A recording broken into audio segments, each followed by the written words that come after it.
জনগণের জরুরি বেশ কয়েক দফা দাবিকে সামনে রেখে আবারও দেশব্যাপী গ্রামীণ ভারত বন্ধ শিল্পক্ষেত্রে ধর্মঘটের ডাক দেয় সংযুক্ত কিষাণ মোর্চা বিভিন্ন ট্রেড ইউনিয়নগুলি। আগামী 16 ফেব্রুয়ারি ঢাকায় ধর্মঘটকে সফল করে তুলতে সারা দেশের সাথে রাজ্যেও চলছে ব্যাপক প্রচার কর্মসূচি। লিফলেট বিতরণ থেকে শুরু করে পোস্টারিং ও দেওয়াল লিখনে এখন ব্যস্ত ধর্মঘট আহ্বানকারী সংগঠনগুলির নেতাকর্মীরা। তা আরও একবার প্রত্যক্ষ করা গেল আগরতলা ধলেশ্বর এলাকায়।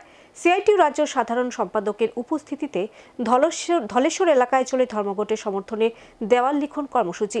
আসন্ন লোকসভা নির্বাচনের প্রাক মুহূর্তে দেশব্যাপী এই ধর্মঘটের প্রভাব গোটা দেশের সাথে রাজ্যেও কতটুকু পড়বে তার দিকে এখন তাকে রাজনৈতিক মহল।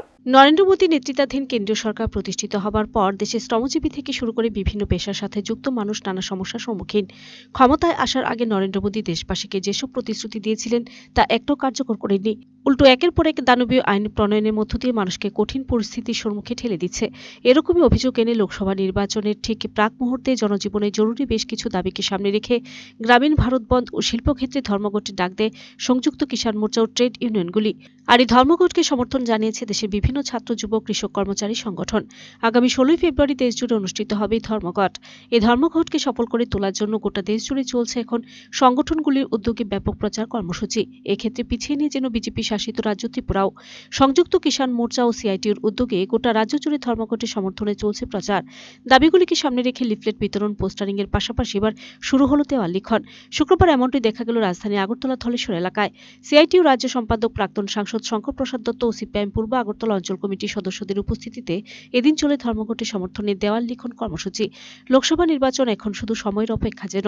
নির্বাচন কমিশন ভোটের দিনক্ষণ ঘোষণা করলে স্বাভাবিকভাবে গোটা দেশ জুড়ে বেজে যাবে নির্বাচনের তামাম্মা। ঠিক এই মুহূর্তে কিষাণ মোর্চা ও ট্রেড ইউনিয়নগুলির ডাকা দেশব্যাপী সাধারণ ধর্মঘট অনেকটা রাজনৈতিক উদ্দেশ্য প্রণোদিত বলে মনে করছেন রাজনৈতিক বিশ্লেষকরা। আসন্ন এই সাধারণ ধর্মঘট প্রসঙ্গে শ্রমিক নেতা শঙ্কর প্রসাদ দত্ত জানান, মোদীর শাসনকালে দেশে শ্রমজীবী মানুষের কাজ নেই। আবার যারা কাজ করছে তারা বেকার হয়ে পড়ছেন, পাশাপাশি কমছে মজুরি। ক্ষমতায় আসার আগে মোদী কথা দিয়েছিলেন ফসলের দাম দ্বিগুণ হবে। দাম দ্বিগুণ হবার তো দূরের কথা, ফসলের ন্যায্য দাম না পেয়ে ঋণগ্রস্ত হয়ে বহু কৃষক আত্মহত্যা করেছে। মোদী সরকার প্রতারণা করেছে সব অংশের মানুষের সাথে। আর এই প্রতিবাদে গ্রামীণ ভারত বন্ধ ও শিল্পক্ষেত্রে ধর্মঘট। যে সংখ্যাটা বাড়ার কথা ছিল সে বাড়েনি, অনেক গুণ কমে গেছে। তাহলে সবটাই হচ্ছে ভাওতা, সবটাই হচ্ছে প্রতারণা। ছাত্রদের উপর আঘাত নামিয়ে এনেছে এই সরকার।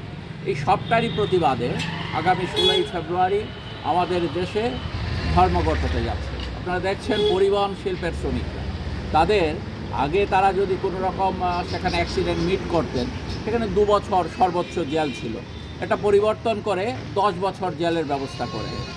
তো এই যে সারা দেশে মানুষের মধ্যে যে জ্বালা যন্ত্রণা, সেই জ্বালা যন্ত্রণার প্রতিহত করার লক্ষ্য নিয়েই আগামী 16 ফেব্রুয়ারি দেশব্যাপী গ্রামীণ ভারত বন্ধ ডেকেছে সংযুক্ত কিষাণ মোর্চা এবং সমস্ত কেন্দ্রীয় ট্রেড ইউনিয়নগুলো। শিল্পক্ষেত্রে ধর্মঘট ডেকেছে। পরিবহন শিল্পের যে ফেডারেশন আছে তারা সারা ভারতবর্ষে আগামী 16 ফেব্রুয়ারি পরিবহন স্তব্ধ করে দেওয়ার অঙ্গীকার তারা ঘোষণা করেছেন। এবং এটার মধ্য দিয়ে 16 ফেব্রুয়ারি আমাদের দেশের মানুষ নতুন করে আবার শপথ নেবেন যে এই মোদী সরকার যদি ভারতবর্ষে শাসন ক্ষমতায় থাকে তাহলে পর আমাদের ভারতবর্ষের রক্ষা নেই, আমাদের দেশের গণতান্ত্রিক কাঠামো ভেঙে যাবে, আমাদের দেশে স্বৈরাচার কায়েম হবে, আমাদের দেশে নয়া ফেসিবাদ কায়েম হবে। তার জন্যে নতুন করে 16 ফেব্রুয়ারি শপথ নেবার দিন এসছে। আমরা আমাদের ত্রিপুরা রাজ্যের মানুষের কাছেও এই ধর্মঘটকে সফল করার জন্যে বিনম্রভাবে আবেদন জানাচ্ছি। Video report search India.